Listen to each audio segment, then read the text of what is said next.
Nous te bénissons pour la puissance de ta parole. Permets qu'elle trouve sa place au fond de nos cœurs.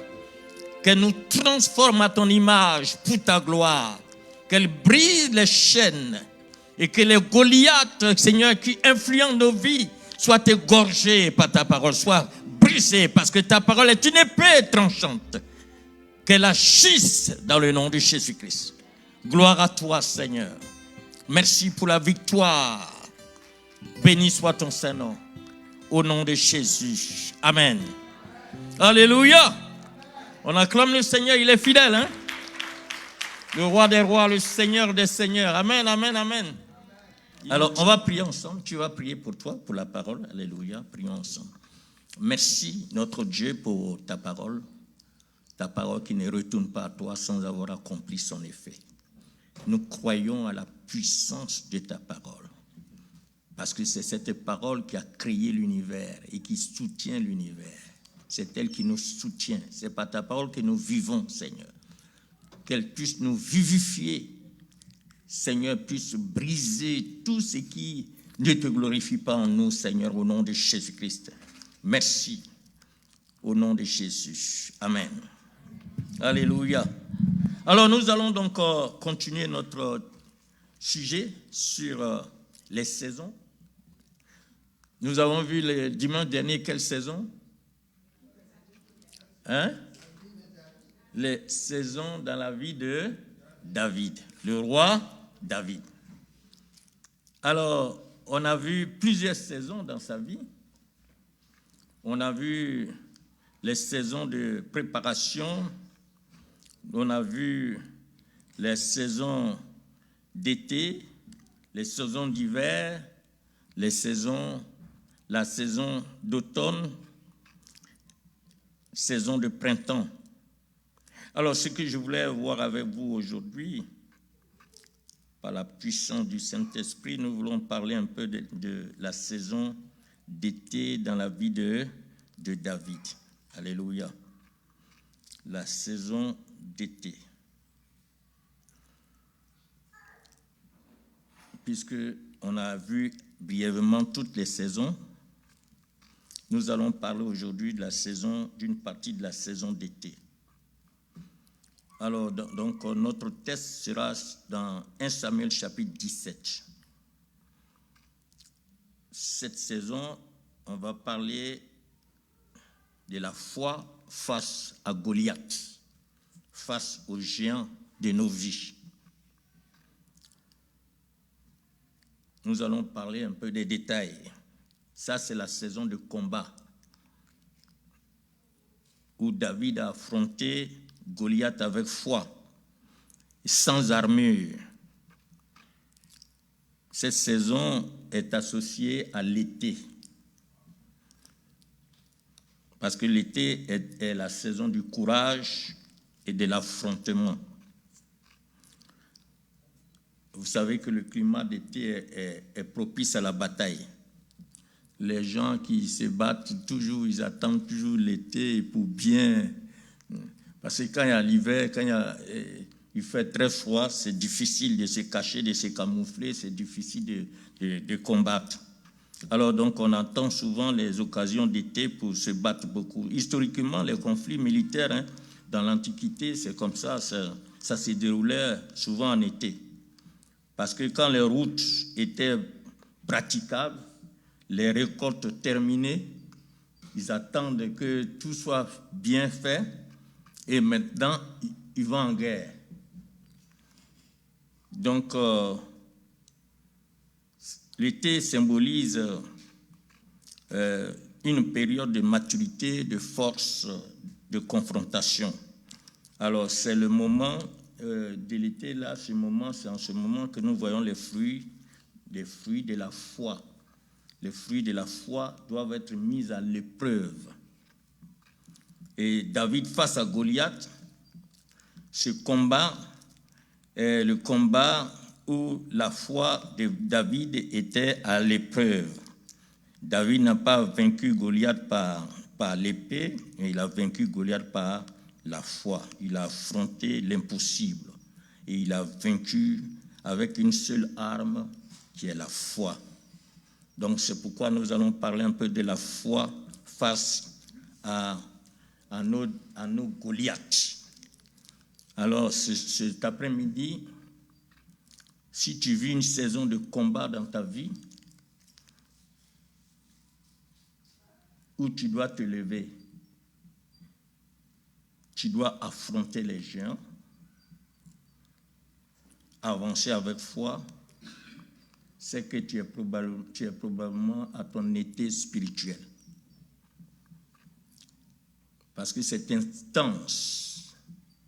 Mais c'est aussi là que les victoires les plus marquantes se produisent.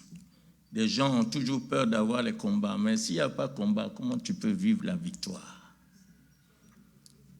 Plusieurs demandent, Seigneur, donne-moi la foi qui déplace les montagnes. Ok, d'accord, tu demandes la foi qui déplace les montagnes, mais les situations qui vont arriver, parce que la foi doit être éprouvée. Donc, il faut savoir quelle prière tu fais. Tu as demandé la foi, mais attends-toi à des épreuves de la foi. Quand tu lis Hébreux chapitre 11, tous les héros de la foi, là, c'est ceux qui ont été éprouvés et qui ont vaincu. Et nous sommes des hommes de foi. Alléluia. Et donc, les textes qui sont là, 1 Samuel chapitre 17, David et Goliath. On a le psaume 27, verset 1. Il est écrit, l'Éternel est ma lumière et mon salut, de qui aurais-je peur? J'étais très content cet après-midi pour la louange, puisqu'on a parlé beaucoup de la peur. De ne pas avoir peur. Et la foi n'a pas peur. Un homme de foi, une femme de foi n'a pas peur de quoi que ce soit. Alléluia. Éphésiens 6, verset 10 à 18, nous parle de l'armure de Dieu. Nous devons nous revêtir de l'armure de Dieu. Un jour, on va parler de revêtement. Vous savez que nous sommes revêtus, hein, mais le chrétien n'est pas conscient. La Bible dit, ceux qui sont baptisés en Christ ont revêtu Christ. Est-ce que tu sais que tu as revêtu Christ? Normalement, celui qui te voit doit voir Christ en toi. Et tous ceux qui voient clair, si ta vie est en règle avec le Seigneur, quand il te voit, il voit Christ. Parce que tous ceux qui sont baptisés ont revêtu qui? Ils ont revêtu Christ. Et le Seigneur lui-même, il a promis le revêtement de son esprit, le Saint-Esprit qui baptise encore. Donc tu as revêtu Christ et tu es revêtu du Saint-Esprit. Une puissance viendra sur vous et vous serez mes témoins. Donc, non seulement tu as revêtu Christ depuis ton baptême, mais le Saint-Esprit vient sur toi. Ça fait combien de revêtements? 2 revêtements. Ensuite, Éphésiens 6 nous dit de nous revêtir des armes de Dieu. Dieu nous a donné ces armes. Donc tu as Christ, tu as Dieu et tu as le Saint-Esprit, le Dieu de la Trinité. On a revêtu le Dieu de la Trinité. C'est pourquoi on doit marcher de victoire en victoire. Et on ne doit rien craindre. L'Éternel est ma lumière et mon salut. De qui aurais-je peur? C'est pourquoi je veux t'encourager cet après-midi, toi qui écoutes ce message, que le Seigneur a permis d'être là. Tu dois te réjouir. Toi qui affrontes les défis de la vie, tu vas le faire avec foi et courage, comme David a affronté Goliath. Comme on le dit, il y a des saisons dans nos vies où nous ne pouvons plus reculer. Quand tu avances, il y a à un certain niveau, tu ne peux plus reculer. Ce sont des moments où les défis sont si grands que ces défis-là même peuvent nous paralyser, ça peut nous intimider, et même ces défis peuvent nous faire douter de ce que le Seigneur nous a dit. Tellement les défis sont grands, élevés. comme le grand Goliath. C'est ça qu'on appelle la saison de combat. Et dans cette saison, Dieu ne nous appelle pas à fuir, mais il nous appelle à nous lever avec foi.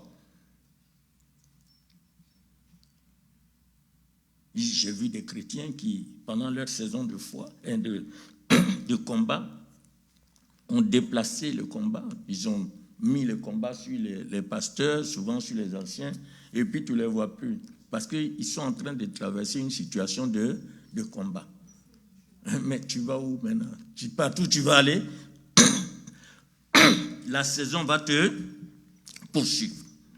On voit ici Israël. Vous voyez, Israël était figé. Merci. Goliath, vous voyez l'histoire de Goliath ici? Israël était figé par la peur. Parce que Goliath est un géant qui est de près de 3 mètres, armé jusqu'aux dents. Il se moque du peuple de Dieu.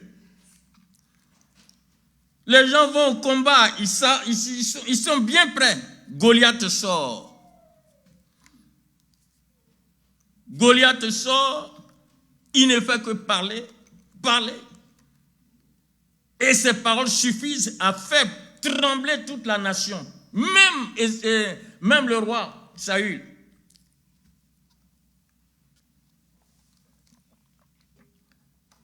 Donc nous voyons ici, dans ça, un jeune homme, un jeune berger, qui décide d'affronter Goliath, ce géant philistin. Et il décide de l'affronter avec foi.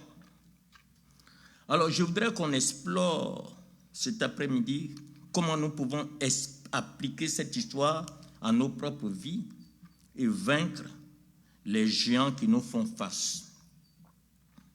Avant d'expliquer, d'explorer, on va voir qui est Goliath exactement. Selon la Bible, j'ai essayé de faire quelques recherches. D'abord, Goliath, c'est un guerrier philistin. Il est originaire de Gath. Gath, là, vous voyez, c'est une ville qui est connue pour ses hommes de grande taille, les géants. Ils venaient de Gath. Tous ceux qui sont en Gath sont des géants. Des gaillards. Donc, alors, Goliath, selon le texte hébreu traditionnel, Goliath mesurait environ 2,97 m. Donc, 9 pieds sur 9. 9 pieds, 9 pouces. Il portait une armure de bronze. Et son armure, là, de bronze pesait 57 kilos. Je sais même, un gars, c'est normal d'avoir, il fait peur. 57 kilos, son arme.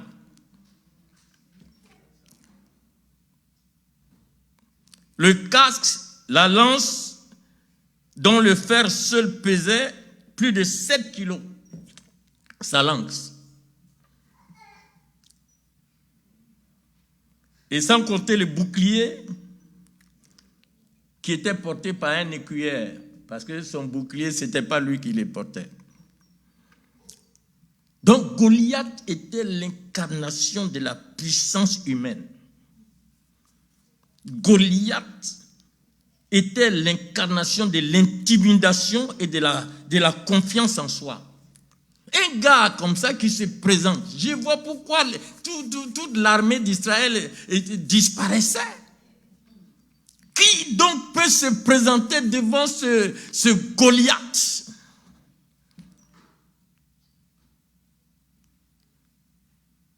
Mais ce qui rend terrifiant encore plus, ce n'est pas seulement sa stature physique, c'est l'esprit qui le représente. Parce qu'il y a le physique, mais il y a le côté de l'esprit. Goliath symbolise spirituellement les géants intérieurs. Et les géants intérieurs, c'est ce qu'on vient de dire, la peur, le doute, la honte, la culpabilité, le rejet, tout ce qui se passe à l'intérieur qui te dérange représente Goliath. Tout ce que tu sens qui te fait trembler, parfois qui te fait pleurer, représente quoi? Ça, c'est les géants intérieurs. Il y a aussi les géants extérieurs. L'injustice, la maladie, la pauvreté, les conflits, les oppressions, les menaces, par-ci, par-là. Ce sont des Goliaths, des géants qui sont à l'extérieur. Tu affrontes les géants intérieurs et tu affrontes aussi les géants quoi? Extérieurs. Et ce n'est pas fini. Goliath représente aussi l'intimidation du monde. Ce qui te fait croire que tu es trop petit, tu es trop faible, tu es pauvre, c'est trop tard pour toi. C'est plus la peine de vivre. Ça, c'est l'intimidation du monde qui nous entoure. Des fois, on est tellement intimidé qu'on veut ressembler à ce monde. L'Église même, l'Église de Christ aujourd'hui, a des problèmes d'intimidation du monde. Le monde dit non, mais toi, regarde comment tu es habillé, tu vas au travail. Regarde comment tu es habillé. Robe longue comme ça. Hein? Faut couper ça. Ça n'a qu'à rester au-dessus du genou là-bas. Et comme ça, quand tu t'assois, tu croises les pieds. Pourquoi tu vas croiser les pieds maintenant? C'est Goliath qui te poursuit. Montre tous tes pieds là. Là, au moins, on sait que, voilà. Tu vas au bureau là maintenant. Ça, c'est bel habit, ça. Et Goliath fait tout dans les magasins pour faire des habits courts seulement. Tu vas chercher, moi quand ma femme était là, on va chercher les habits, les robes longues là, on passe tout le temps en train on fouille tous les molles. Ma femme me regarde et dit, non, ça là, non. Allons de l'autre côté. On gaspille notre essence. Le monde. L'intimisation du monde. Ça, c'est Goliath. Et il se dresse chaque matin, ce Goliath-là, dans la vallée. Il criait, il défiait, il paralysait l'armée d'Israël. Et c'est ce qu'il fait sur le plan spirituel. Dès que tu te réveilles, Goliath est là. Des fois même, tu ne dors pas. Goliath intérieur est là. Il ne veut pas te donner du sommeil. Tu ne dors pas. Il te parle, la peur, la crainte. Oh, qu'est-ce que tu vas faire? Oh, qu'est-ce que tu deviens? Oh, ça.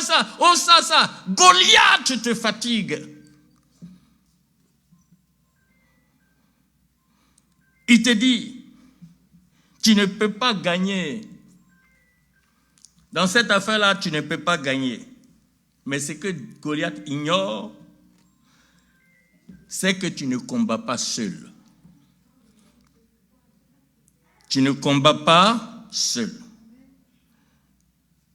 Et donc, cet après-midi, ma question, c'est quels sont les géants qui se dressent dans ta vie aujourd'hui? Quels sont les Goliaths qui te combattent? Ça peut être une maladie qui semble incurable, puisque le monde appelle incurable. Mais notre Dieu, il cure tout. Alléluia. Tout est curable pour le Seigneur. Parce qu'il guérit toute maladie, toute infirmité. Donc, on ne peut pas... Si quelqu'un vient te dire que cette maladie est incurable, tu lui dis merci. Surtout les médecins. Parce qu'eux, ils sont dans leur rôle de réalité. Voilà. Fais tes visites. Fais tout. On n'a qu'à te dire seulement, ils n'ont qu'à dresser la liste de ce qui ne va pas en toi. Maintenant, quand tu as toute cette liste, tu viens maintenant devant la vérité qui est la parole de Dieu. Et tu cherches maintenant dans la parole. On dit, cette maladie est incurable. Seigneur, qu'est-ce que toi tu dis? Et le Seigneur va dire, par mes mains dessus, tu es. Il n'a pas dit, tu seras guéri. Il dit, par mes mains dessus, tu es quoi? C'est déjà fait. Donc, entre les deux paroles, c'est à toi de choisir. Dieu ne force jamais. Si tu veux, tu peux porter une maladie longtemps, ça c'est ton problème. Mais si tu veux aussi, la maladie peut vite partir. Parce que si le Seigneur dit, par mes mains dessus, tu es guéri, saisis la guérison. Alléluia. Ça peut être une situation financière qui t'écrase aujourd'hui. Ça peut être ton Goliath aujourd'hui. Situation financière. Tu regardes en haut, derrière, en bas, à gauche, à droite. C'est dur. Et surtout que nous sommes ici aux États-Unis.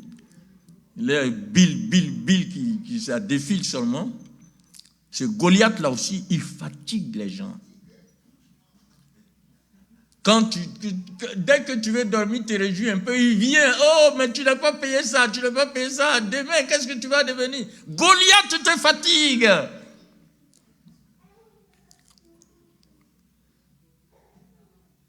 Ça peut être une relation brisée, Goliath.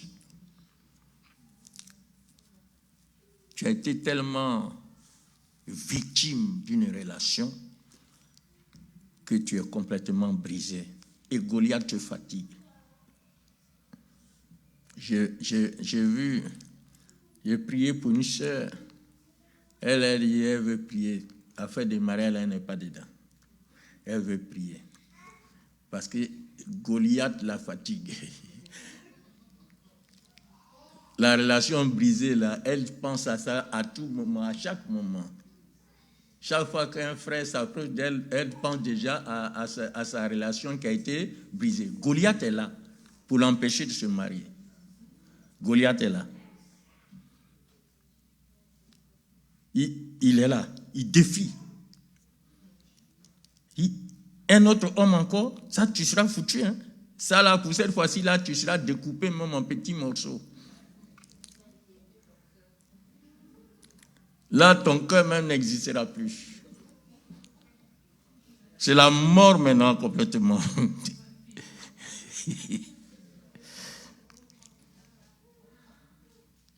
Ça peut être aussi une dépendance qui te lie. Des liens. Dans les liens, il y a plusieurs liens. Il y a des gens, ils sont mariés, mais ils sont liés à l'immoralité sexuelle. Ils ne sont jamais satisfaits. Ils fatiguent leur conjoint. Hommes et femmes, hein. Aujourd'hui, là, c'est plus les choses. Hein. Ce n'est plus les hommes seulement, hein. C'est les femmes aussi. Hein.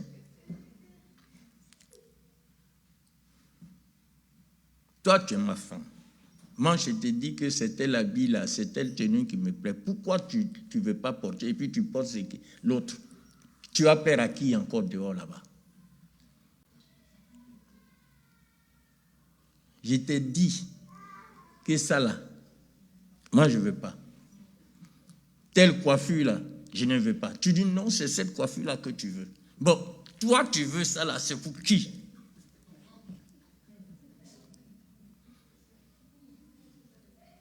Mais si tu voulais donner à quelqu'un, pourquoi tu es venu dans mon foyer? Goliath est là en train de te fatiguer. Goliath. Avec ses liens. Et puis avec sa peur qui t'empêche d'avancer. La peur. Parce que Goliath, ça c'est sa spécialité. Faire peur. C'est pourquoi cet après-midi, je vais te dire que la peur est vaincue au nom de Jésus. Il faut dire peur, tu es vaincu au nom de Jésus. Vous voyez que ces géants ne sont pas toujours visibles, hein? Mais ils sont réels. Et Dieu t'appelle à les affronter. Il ne faut pas fuir. Tu dois faire quoi? Tu dois les affronter. Alors on va voir rapidement comment vaincre ces Goliaths, ces géants-là qui viennent nous fatiguer tous les jours. Le premier point, c'est la foi. David avait un cœur rempli de foi. Il a affronté Goliath avec foi parce qu'il croyait fermement que Dieu était avec lui et qu'il le protégerait. Il n'a pas vu un géant. La foi, c'est la ferme assurance des choses qu'on... Et la démonstration de quoi? De celles qu'on ne voit pas. Et c'est ce que David a vécu. Il n'a pas regardé un géant. Il a vu une opportunité pour Dieu de se glorifier. C'est ce que David a vu, le petit de 17 ans là. Lui, il n'a pas vu le géant. Les autres qui étaient dans le combat, ils voyaient qui? Un géant. Saül voyait un géant. Mais David, il n'a pas vu un géant. Lui, il a vu une opportunité. Il faut comprendre quand un Goliath est en train de te fatiguer, c'est une opportunité pour toi que Dieu est en train de te donner. Parce que s'il est vaincu, tu vas avancer. C'est la gloire qui vient. Donc ce n'est pas le moment de s'apitoyer. Ce n'est pas le moment de pleurnicher, d'accuser les gens par-ci, par-là. Mais c'est le moment d'affronter. Parce que la gloire est là. Derrière, c'est la gloire.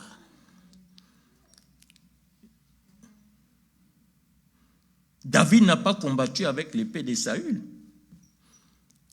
Parce que Saül, quand il a parlé à Saül, Saül lui a dit, lui là, tu es trop petit. Non. Il regarde et dit, toi, tu es trop petit. Mais David, il a convaincu Saül. Saül dit, bon d'accord, si c'est ça, prends mon armure. Lui aussi, c'est un géant aussi. Il dit, prends mon armure. Petit de 17 ans, il prend tout tombe sur lui. Lui-même, il ne peut même pas bouger. Il dit, mon roi, pardon, garde tes choses, garde. Moi, je sais comment combattre.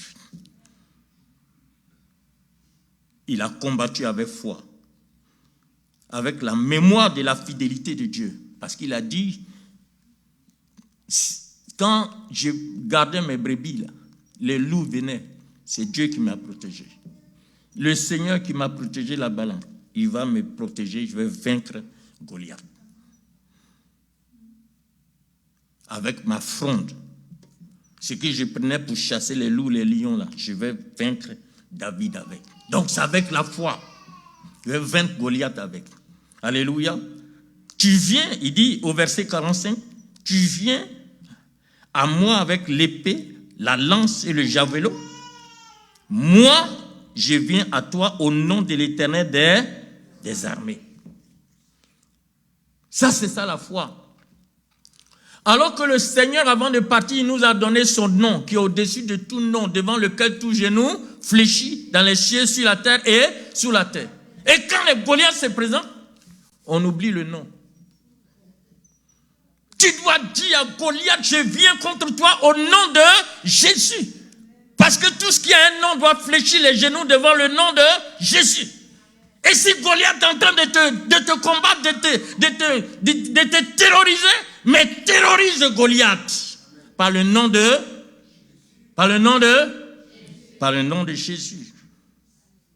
David savait que la bataille ne dépendait pas de ses compétences, mais la bataille dépendait de sa foi. Nous, notre bataille, on ne lutte pas contre la chair et le sang. Mais la parole de Dieu dit on lutte contre les dominations, les autorités, les principautés, les esprits méchants dans les lieux. Tu ne vois même pas les esprits que tu combats.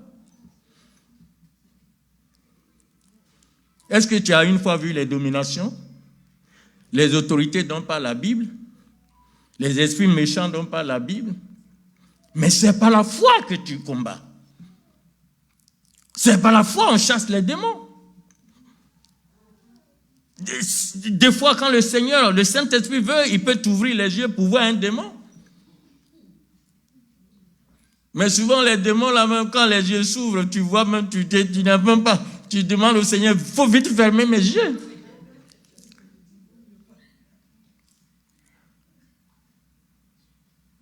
Il y avait un jeune homme, après il est devenu un frère en Christ, il est allé dans son village, et puis,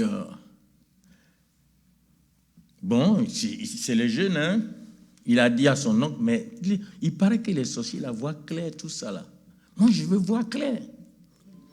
Le vieux dit, son oncle dit, ah bon, tu veux voir clair? Il dit, oui, oui. Et puis un soir, l'oncle a mis des trucs dans ses yeux. Puis ses yeux sont ouverts. Il s'est réveillé le matin.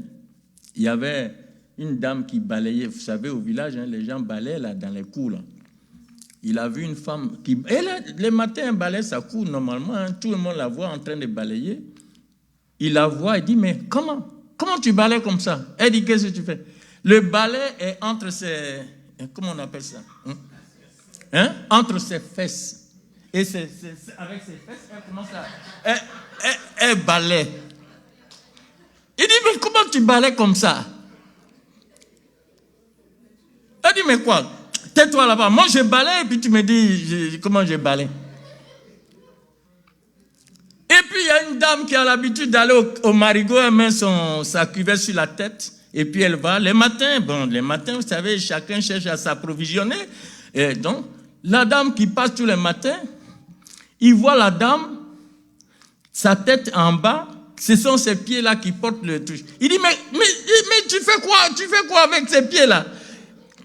Mais, ça y est, la journée, il était complètement... Il avait tous les problèmes au village. Ce qu'il avait l'habitude de voir avec ses yeux physiques est complètement différent avec ses yeux spirituels. Alors... Il raconte à son oncle, jusqu'à la femme de son oncle, dit, mais pourquoi tu fais ça au petit là? Il faut lui enlever ces trucs-là. Sinon, les gens vont le tuer. Il ne va même pas faire une semaine ici. Parce qu'il voit tout. Donc quand Dieu nous ouvre les yeux là, on doit faire telle attention.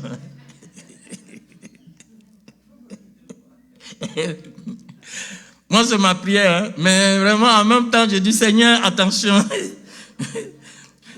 La foi, alléluia. Il faut avoir là, tu viens avec moi, tu viens à moi avec l'épée, la lance, le javelot, mais moi, je viens à toi au nom de l'Éternel des armées. Alléluia. Notre Seigneur Jésus. Le deuxième point, il faut avoir confiance en Dieu. La confiance.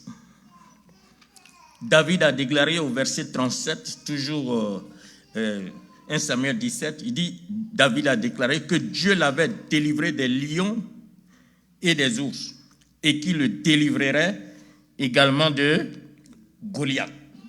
Le verset 37 dit, David dit, il dit encore, l'Éternel qui m'a délivré de la griffe du lion et de la patte de l'ours, me délivrera aussi de la main de ce Philistin.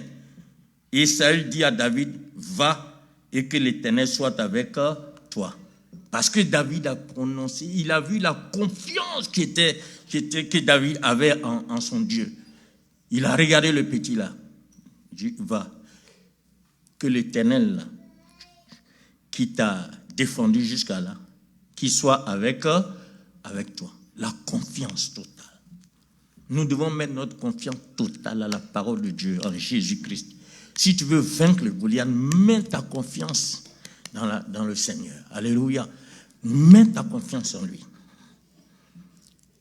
Et le troisième fin, le courage. Parce que Dieu a besoin des courageux. Jésus lui-même a dit, c'est les vainqueurs qui vont régner avec lui. Et pour être vainqueur, il faut être courageux. Il faut être courageux pour affronter les situations. Et David a montré du courage. Il a affronté Goliath, malgré sa petite taille, malgré son manque d'expérience militaire. Puisque dans ce monde-là, c'est les expériences que les gens cherchent. Mais malgré tout ça, il a vaincu Goliath. Tous ces experts de l'armée qui étaient là, les généraux, tout ça, ils étaient tous alignés. Quand Goliath sort, ils disparaissent dans leur trou de guerre. Mais le petit David, avec du courage, la Bible dit, j'aime bien ce qu'il a fait ici, et dans le verset 48. On va lire ce verset.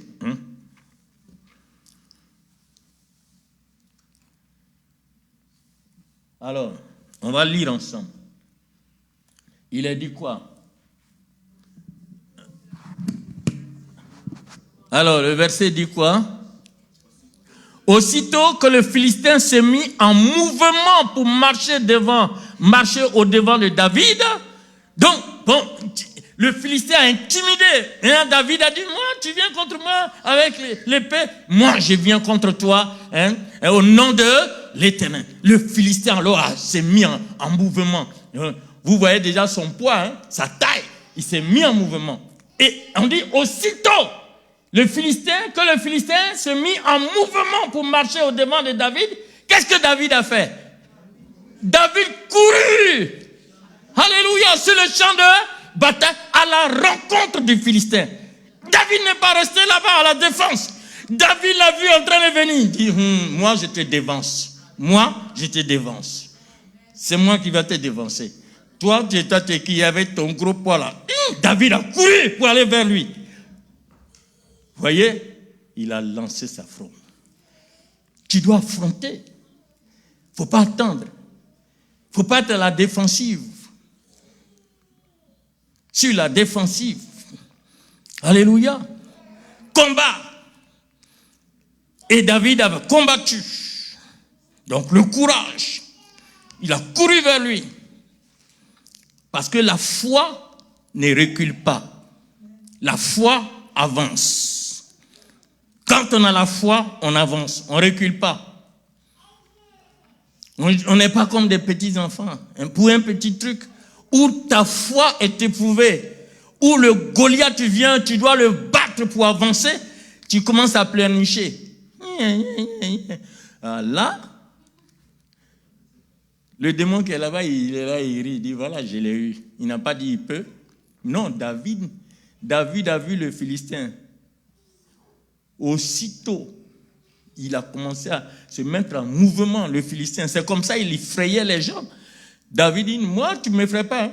Moi, je viens contre toi. Donc, David même, on dit quoi?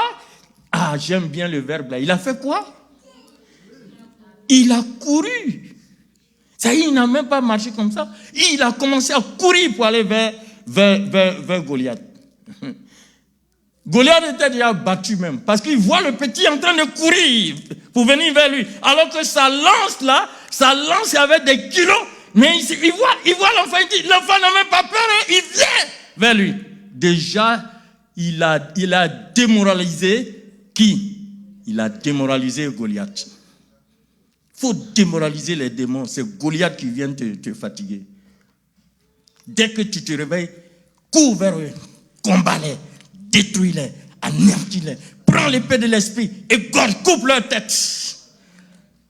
Coupe leur tête.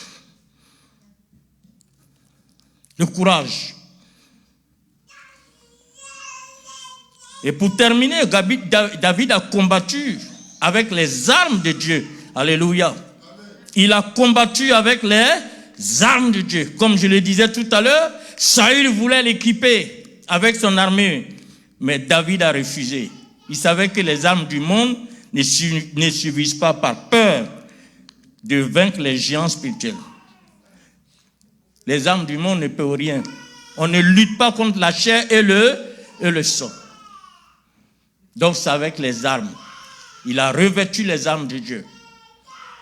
Et c'est avec ces armes-là, la puissance des armes de Dieu a agi à travers sa fronde pour vaincre Goliath, qui est en train de prêcher derrière la banque.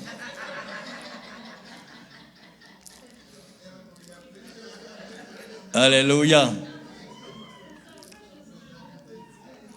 Zacharie chapitre 4 verset 6, il est dit, ce n'est ni par la puissance, ni par la force, mais c'est par mon esprit, dit l'Éternel. Nous marchons par l'esprit, nous vivons par l'esprit. Tu n'as peut-être pas les ressources, tu n'as pas les ressources, tu n'as pas les diplômes qu'il faut, tu n'as pas les contacts qu'il faut, mais tu as Dieu et c'est suffisant. C'est largement suffisant pour toi. Comme ma femme chantait, ils ont leur médecin, ils ont leur banque, ils ont leurs choses, mais pour moi c'est à genoux. C'est à genoux. C'est à genoux que j'ai la victoire. C'est à genoux. Notre victoire est à genoux. Et ce que tu négliges à genoux, c'est ça qui va devenir un Goliath pour toi demain.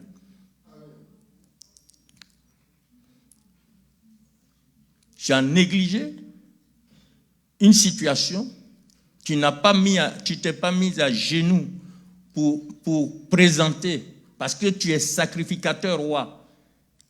Toute situation doit être présentée devant l'Éternel. C'est pourquoi tu as accès au lieu très saint. Tu as accès au trône de grâce. Et c'est devant le trône de grâce que tu es secouru dans tous tes besoins. Mais ce que tu as négligé d'apporter devant le trône de grâce là, c'est ça demain qui va te poursuivre. Et c'est pourquoi il faut prier en toutes choses. Alléluia. Alors ma question cet après-midi pour terminer, quelle bataille affrontes-tu aujourd'hui? Quelle est ta source de confiance dans l'épreuve dans laquelle tu te trouves? Est-ce que tu as mis ton armure ou bien tu as mis ta foi en Dieu?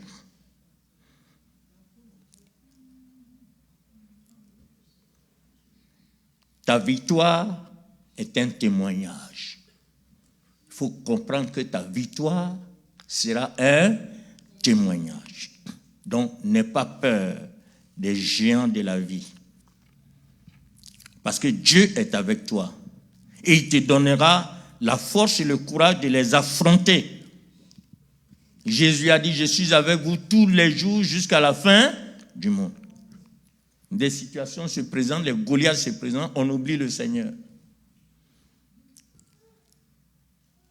Crois en Dieu. Crois aussi à ses promesses. Il va te délivrer de tous tes ennemis. N'oublie pas que Dieu est plus grand que tous les géants que tu peux affronter. Il est plus grand. David n'a pas seulement vaincu Goliath. David a réveillé la foi d'un peuple. Quand vous lisez l'histoire, tu verras que quand Goliath était vaincu, tous les Philistins là, c'était la débandade. Ils ont commencé à courir. Et maintenant, c'est là que l'armée là se déchaîne maintenant pour poursuivre les gens. Là, ils ont commencé à poursuivre maintenant.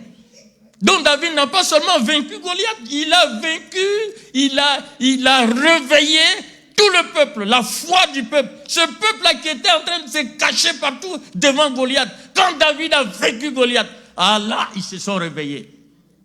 Donc ta foi peut réveiller le peuple.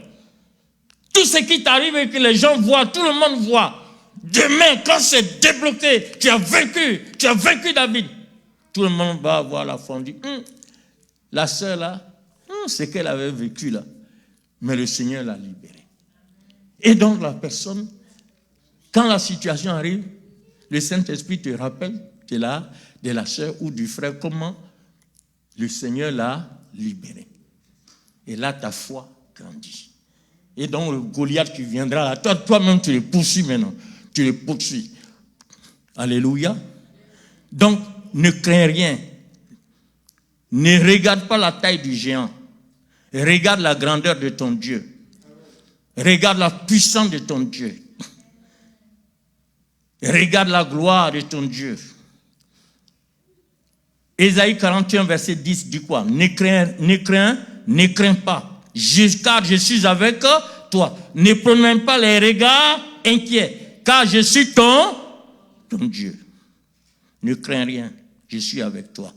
Le Seigneur est avec toi. Cet après-midi, Goliath, ou bien les Goliaths qui te combattent, seront égorgés totalement au nom de Jésus-Christ. La parole qu'ils prenaient, l'épée qu'ils utilisaient contre toi, ils sont venus contre toi, c'est cette épée-là que tu vas prendre pour les égorger, comme David l'a fait. On va se lever pour prier.